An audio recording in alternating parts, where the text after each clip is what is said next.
بسم الله اللهم صل على سيدنا محمد وعلى آله وصحبه وسلم waxaan halkan bulshada Soomaaliyeed uga hambalyeeynaya weerarkii dicifnimada ahaa ee argagixisadu isku soo dayday xarunta danab inay ku sameysay Beledoogle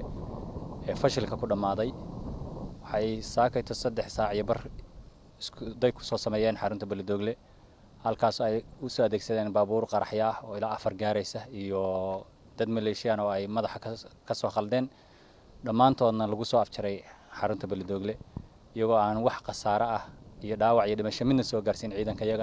ciidankayaguna si taxadir leh oo kalsooni leh ay uga hortageen iskagana difaaceen waxaan kale oo aad iyo aad ugu mahadcelinayaa bulshada weynta nala soo wadaagtay information-kooda iyo xogahooda iyo inay soo aadan yihiin taasoo aanu diyaar u ahayn waqtiga iyada ay imaadeen markaasna ciidankeena u shaqeeyeen sidii ugu wanaagsaneed uguna macquulsanayd dhibaatana aysan naga soo gaarin waxaa jira warbixino been ay qorayaan oo leeyahay waxaan soo gaaray meel xiblo iyo garoonkan soo galay taasna waxaan inay cadeyn inaysan soo gaarin waxna aysan ka jirin aysan u soo gaarin 500 kilomitir xataa aysan soo gaarin garoonka iyo xerada ciidanka midna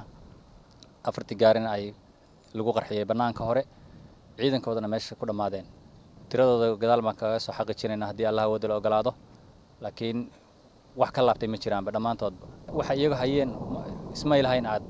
awood la kala hartaan marka waxay heli kareen meesha way la yimaadeen mana aysan ku guuleysan inay